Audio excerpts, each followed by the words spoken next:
Hi, it's Miss Bastido. Just here with another video. This is our last video over topic 1 of Unit 4. And so this is just over biotechnology. We're just going to cover a few things within biotechnology here. The syllabus actually kind of allows for a lot of options for certain dot points, but we're just going to talk about the really important ones that seem to be highlighted within the syllabus. So biotechnology is essentially, when we talk about genetic engineering, we're talking about manipulating DNA somehow. And this could be, this could be inserting a gene into an organism. It could be cutting out a gene in an organism. So there's lots of different tools we can use. It could also just be analyzing DNA to compare relatedness of species or relatedness of people, or finding the father of a baby. So those are different ways that we can use genetic engineering. And so we have a set of tools to work with to be able to do that. Some of these tools are actually quite old, and we've had them for a long, long time now. And so we're going to just give a survey of a couple of those tools. And so part of understanding this is we need to kind of go through we're going to talk a little bit about how we insert a gene into an organism. Now, this really can be different depending on the organism, but we're going to specifically talk about bacteria. And so just a bit of review about bacteria. Remember that they're one-celled. This is all from Unit 1. They're one-celled organisms. They reproduce, not really by mitosis, but by binary fission. They can reproduce really quickly, and so we can have millions of bacteria in a pretty small amount of time. And they're really diverse. And bacteria have evolved to have some unique set of tools themselves that we have now been able to harness and use. And so the other thing we need to remember about bacteria is they have a singular circular chromosome made up of naked DNA. Naked just means that it's not wrapped up in histone. It's not wrapped around histone proteins. And so because it's not wrapped up, it doesn't form those really tight coils of linear chromosomes that we typically think of. So it's just a circular, naked piece of DNA. About 4 million base pairs. Obviously, that differs based on the bacteria, but in general, and about 4,300 genes. So a lot less DNA found in a prokaryote than we would find in a eukaryote. And so this process of transformation came about when an experiment was done by Griffith. And so Griffith took pathogenic bacteria and he killed them with heat. So he heated them to a high temperature and killed them. And he mixed those pathogenic bacteria with non-pathogenic bacteria, but the non-pathogenic bacteria were alive. And so you have dead pathogenic bacteria mixed with pathogenic bacteria. He injected this into the mouse, and what he found was the mouse still died, even though that heat-killed pathogenic bacteria was dead. And so this is sort of where the idea of transformation comes from. And this is the fact that somehow these non-pathogenic bacteria are taking up some kind of something from these dead bacteria that are pathogenic. Remember, pathogenic means that they cause disease. And so these mice still died, even though they were not really injected with living pathogenic bacteria. And so bacteria are opportunist. And so what's really happened here is that these non-pathogenic bacteria have taken up DNA from the pathogenic bacteria. And they've taken up that DNA and started expressing those genes.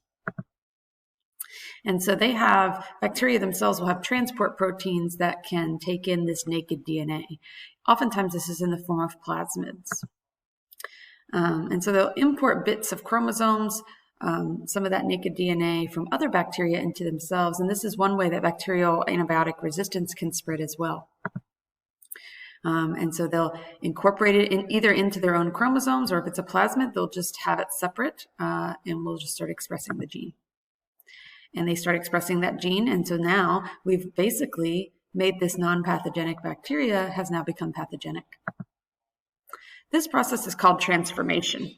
And so while this scenario here doesn't seem super helpful, we've been able to harness this idea that bacteria have been doing for a long time to do some things that can be helpful to us. And so just as a reminder that plasmids are small circular pieces of DNA. So obviously the DNA inside of a bacteria is circular, but it's quite large comparatively to the plasmid. So plasmids are separate from that single circular DNA found in bacteria. They only have about 5,000 to 20,000 base pairs. They replicate on their own, and they carry some extra genes.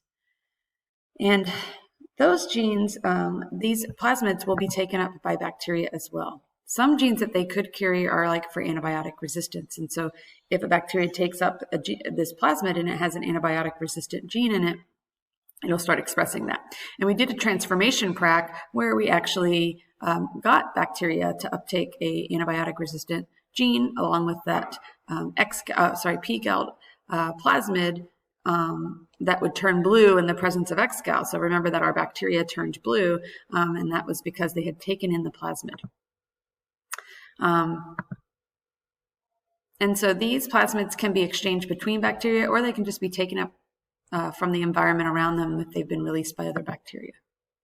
So here's how we can get them to help us. We can take a plasmid and we can insert a gene that we want into the plasmid. And then we can try to get the bacteria to uptake this gene. And now the bacteria will express this new gene. And bacteria starts making a new protein. And then we have whatever this protein is that we were looking for. And we'll give a few examples in just a minute. So we cut the DNA, the plasmid, and that gene, we cut the gene from the organism that we want. So let's say if I have a gene for antibiotic resistance that I want to insert into a plasmid, I would cut that with a restriction enzyme, which we'll talk about in a minute, and I would cut the plasmid with the same one. Then I insert that gene into the plasmid. We call this a recombinant plasmid because it's been recombined with a new gene. And we glue those together, obviously not with glue, but they have sticky ends because of the restriction enzyme that we'll talk about in a minute, and we use an enzyme called ligase. And then the bacteria will start taking that in. Now, this isn't 100%, not all bacteria will uptake the plasmid, but if you make the conditions just right, you should get a pretty high percentage of transformation. And so here's the gene we want, let's say. And what could that be? That could be lactase for people who are lactose intolerant. That could be insulin for people that are diabetic. That could be human growth hormone for people who are not producing enough human growth hormone. And so we take this gene, and these are human genes. We can take them and we'll cut them. So we'll cut that gene and we will cut the plasmid. We cut both of them and we glue them together. And so they are then glued together by ligase. That's just an enzyme that puts them together. And then we have this recombinant plasmid. So we take the gene we want from the human, we cut it with these restriction enzymes, we cut the plasmid with the same one, and then we insert the gene. So to cut DNA at specific sequences, we actually do need these restriction enzymes. And restriction enzymes cut at specific restriction sites. So you can see here we have this one is cutting right at that site. So it cuts in between the GNA and then over and then down. And it produces these protruding ends. If I pull that apart, we call those sticky ends. So you can see that here if I pull those apart. And that's just what we mean by sticky ends is that the adenine will want to base pair with a thymine, and the thymine will want to base pair with an adenine, etc. So they'll bind to any complementary DNA. And so there are lots of different restriction enzymes, and restriction enzymes are actually naturally produced by bacteria. And so they're named for the organism that they're found in. So a common restriction enzyme is EcoR1, and it's found in E. coli. And so each of these is found, what these are for in bacteria is that they have restriction enzymes that try to cut up DNA from bacteriophages that might be trying to infect them. And so they are really trying, it's a defense mechanism for bacteria. Not that we need to know that, but that's where they originate. These are some of the people that were involved in the discovery of restriction enzymes. They all kind of played a different role in that, but just to kind of keep you an idea, we kind of figured this out about in 1978. So we've known about restriction enzymes for a long time. So they cut DNA at specific sites. They leave these sticky ends. You can see there's a restriction site. Every restriction enzyme would cut at a different site. And so they cut at a different sequence. So this restriction enzyme, whatever it is, would cut every time it saw GAATTC. And then those sticky ends will glue together. So the gene I want, there's the chromosome I want to add the gene to, or the plasmid I want to add the gene to, and then I combine them together. And you can see that the base pairs will still base pair up because they were cut with the same restriction enzyme. And so we can look at this again. Get myself out of the way. And here is the gene. We isolate the gene that we want by cutting it with a restriction enzyme. And then we take the chromosome that we want to add it to, or the plasmid in this case, and then we end up with the gene that we wanted. And you can see that here with these sticky ends. And then we use the enzyme ligase just to form that phosphodiester bond between the phosphate and the deoxyribose. And so those ligase rejoins the strands, and then we have a recombinant DNA molecule.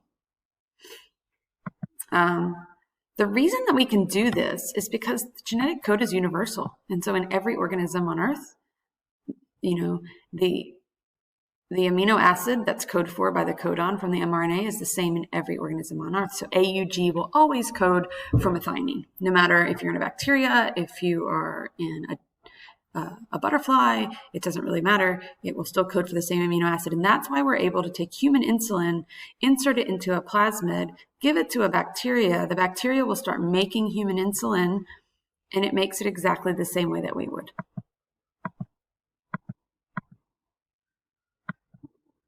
And so that's because this code here is universal. And so this chart that we've looked at a lot, you know, CUU, that codon always codes for leucine.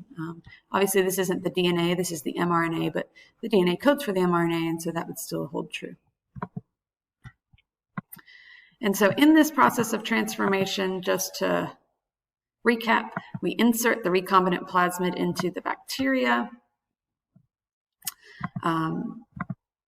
And then we make lots of copies of that plasmid. We clone the plasmid, we insert the gene, and we have the inserted gene starts to be expressed by the bacteria, and then we have this new protein being produced. And so the reason that this is so useful is because bacteria will then reproduce so quickly. And so you'll end up with lots of bacteria producing lots of insulin all at once. And then we will harvest that protein and purify it. And so you can see how this is a really useful process for lots of reasons, but especially when we talk about human insulin, that this is a super useful process. So now that we can cut DNA with restriction enzymes, we're going to talk about how can we compare different organisms or people with using this piece of technology. And so we can actually use it in forensic science when we're talking about comparing crime scene DNA. We can look at paternity. We did that in class. We did a prac like that in class. And so we're going to use restriction enzymes for a different reason here. And so everyone's sequence of DNA is different. But what we can do is while we have a lot of the same genes, the sequences between our genes is quite different. And so we're really looking at repeating units. We have some repeating units within our genes, and our restriction enzymes, then they will cut at these certain sequences. And so while I might only have that sequence 5 times, you might have it 37 times. And so you'll end up with a lot more fragments of DNA than I would.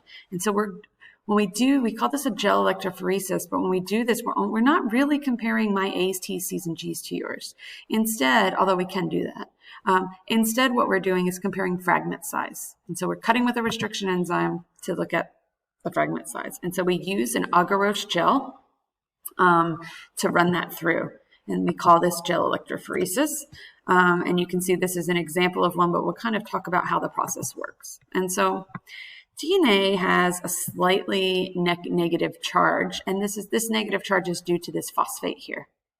And so we can take this DNA, negatively charged DNA from the phosphate, and if we put it through an electrical field, it will move towards the positive end. And so if I fill this well up with DNA, so I filled this well up with DNA, and if I put an electrode on each side, and this is the negative end and this is the positive end, the DNA will slowly move towards the positive end. Now notice that we have smaller fragments at the bottom of the gel, and their smaller ones will be at the bottom of the gel because they move faster. There's less resistance against the actual gel. And so smaller fragments will be at the bottom of the gel, larger fragments will be at the top. And the darker the band is on the gel, it indicates that there's more fragments of that size. And so we can look at that these smaller pieces are traveling farther, and these larger pieces are going to travel a little bit slower, and that's just due to the resistance from the gel. And they're just really swimming through, they're getting pulled through the gel. If you accidentally were to put this on the positive side, I've done this before, the DNA will go this way and just fall off the gel. So we don't want to make that mistake. And so gel electrophoresis, we put it through this power source. But before, remember, it is important to say that if we just put the DNA in here, we're only going to have one fragment, and it'll be at the very top because it'll be a big piece of DNA. And so it's really important that we cut it with restriction enzymes, but specifically that every sample that we're putting through this gel is cut with the same restriction enzymes. Now, it can be one or it could be more than one restriction enzyme, but they all need to be done the same way. The longer fragments are obviously at the top, like we just said, and the shorter fragments at the bottom. And so here is an example of running a gel. So we've run a gel here. We stain the DNA. This could be with ethidium bromide. There are other stains that work as well. And we'll stain, because DNA doesn't have a color. And so when we put the DNA in here, you can't really see it. So we have to stain the gel, and then we actually destain it. But we stain it, and the stain sticks to the DNA and doesn't really come off. And then you can fluoresce it under UV light, or you could just put it, you can just hold it up to the light and usually see. And this is obviously a little bit more high-tech one than we did in class. So here's an example of comparing evolutionary relationships between organisms. And so if we have DNA here and we have these 5, we could talk about who's the most related. So we're looking at, if you look at one only has 3 bands, so they must be the least related to these that have the most bands. And so we can actually look at where the bands match up. And so 1 and 2 have 3 bands that are the same, and 2 only has 1 band different. 3 and 4 have all the bands the same except for 1, so we put them really closely related. And then 5 has bands that no one else has 3 bands that no one else has, and so they would be put over here.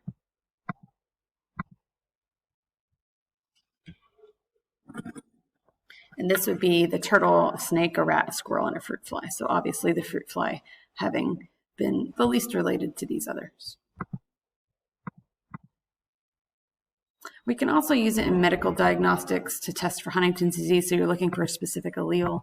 So if you have allele 1, then you would have the disease. You'd be normal. If you have allele 2, then you would have the disease. And so that's another way, another use for gel electrophoresis. We've talked about this one in class a bit, but that we can also use it to compare DNA samples from a crime scene. So if there's my crime scene sample here, and there's my victim DNA. So we know that this crime scene DNA is not the same as the victim. And then I have 3 suspects. You can look at it and compare. The DNA the bands would have to be exactly the same. And so it looks like we have a suspect 2 whose DNA sample looks the same, as the crime scene here. And so you can see that these bands line up identical. Here's another example. So this is an actual example instead of a cartoon. So you have the victim's blood, the defendant's blood, and then the blood found on the jeans and the shirt. And so you can see here that the blood found here is the same as the victim and the blood. And so we can use this to determine, did this defendant, were they present at the crime scene? And based on this data, it doesn't really look that way. Oh, I'm sorry, I read this wrong. The defendant's blood from the clothes. So yeah, so the defendant had blood on his clothes or her clothes, and that blood is the same as the victim's blood. So that would indicate, why would the defendant have blood on him from the victim unless he was there? So yeah, always important to read that graph a little bit better. So we call this DNA fingerprinting, although you don't need to know that term. And then lastly, we can use it for a paternity test.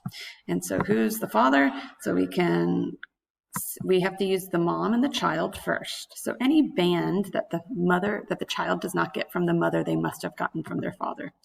And so when we're looking at this, we're really looking at this band here, he got from his mom. This band here, he got from his mom. But if we were talking about this band, he had to have gotten it from the father because the mom doesn't have that band. And so this would be father 2 here in this case. And before we do any of these processes, what we need to do is make lots of copies of the DNA. So if we find DNA at a crime scene, it's usually a small amount. And so we do a process called PCR, which stands for polymerase chain reaction. The steps here aren't very important for you to know, but to understand that we can take a small amount of DNA and put it into a thermocycler, and these thermocyclers with some heat to separate the bands and with enzymes added along with nucleotides can make lots of copies of DNA, and it can do it very, very quickly. And you only need the DNA from one cell to start. So even a really small amount of DNA, we can make lots of copies of it to then do lots of testing. And so if we look at, we just have to add in the tube DNA, a DNA polymerase enzyme. We use it from a hot springs, from a bacteria that lives in a hot spring, some primers and some nucleotides. We put that tube into the thermocycler and it does the rest. It denatures the DNA to separate the bands, just like in DNA replication, and then it cools it, adds the primer, builds the DNA. Moving a little bit quickly here, but lastly, just to quickly talk about the Human Genome Project. This is a pretty old project, but still talked about a bit in the syllabus. So it was began in 1990. It was a 20-year project. They were trying to map out the human DNA. So what are the orders of the bases, A's, T's, C's, and G's? It was initiated by Jim Watson and Francis Collins. The U.S. government was doing it, and then a private company came in and also did it and actually really challenged the government to go faster. In the end, they did finish it, and they were able to publish that work. And the reason that this work was so important, they finished much earlier than they had expected. The work itself didn't have a lot of merit to publish anything, but what it did was it gave a roadmap for all scientists everywhere that we have 3.2 billion base pairs, and that now scientists, and they know the order of those bases, and scientists can use that roadmap to discover other things. And so this is publicly available. You could go to NCBI GenBank and look up any gene you want, and so it's publicly available on the web, available for any scientist to use. We didn't really stop there. We have now, probably definitely more than what is just here, but we have mapped out the genome of lots of different species at this point. And so again, these are mostly publicly available and can be used by scientists everywhere. The last point I want to get to in this section is there is a dot point in the syllabus that talks about being able to look at success rates and of different DNA technologies. And so if we were to look here, I found this piece of data, and we're looking at different types of or places where samples could have been taken, what type of sample it was it from blood, saliva, or was it trace? And then 2 different types of DNA profiling that's used, techniques, if you will. And so the question is, which sample type has the highest successful profile? And so if we look at sample type, here's the sample type here, which one typically has the highest success rate? And if we look at that, we'll see that overall, that blood typically has the highest success rate with 92.6 and 100 here, 90 and 100 here. Now, we see saliva has a pretty high success rate here, but not so much on the cigarette butt. So we'll just say blood has the highest success profile. And then it said, which sample is not likely to produce a profile? And it looks like the least likely to produce a profile are items with no probable friction from trace amounts of DNA. And so these profiles are really low percentages, as well as probable friction. Those are also low percentages. And then which type of DNA analysis is most successful? And so we could say, is it the Profiler Plus or is it the PowerPlex 21? If we look at these percentages versus these, I think overall, with the exception of this one here, all of these, and this one here, these are higher. And so you can make an argument that for blood, that Profiler Plus is better. But maybe for saliva, we would say we might use PowerPlex 21. And so just being able to analyze success rates using data is what you need to be able to do there. You know, Omar chewed up my shoe the other day, so I thought this was a good way to end the video. I hope this helped. Let me know if you have any questions.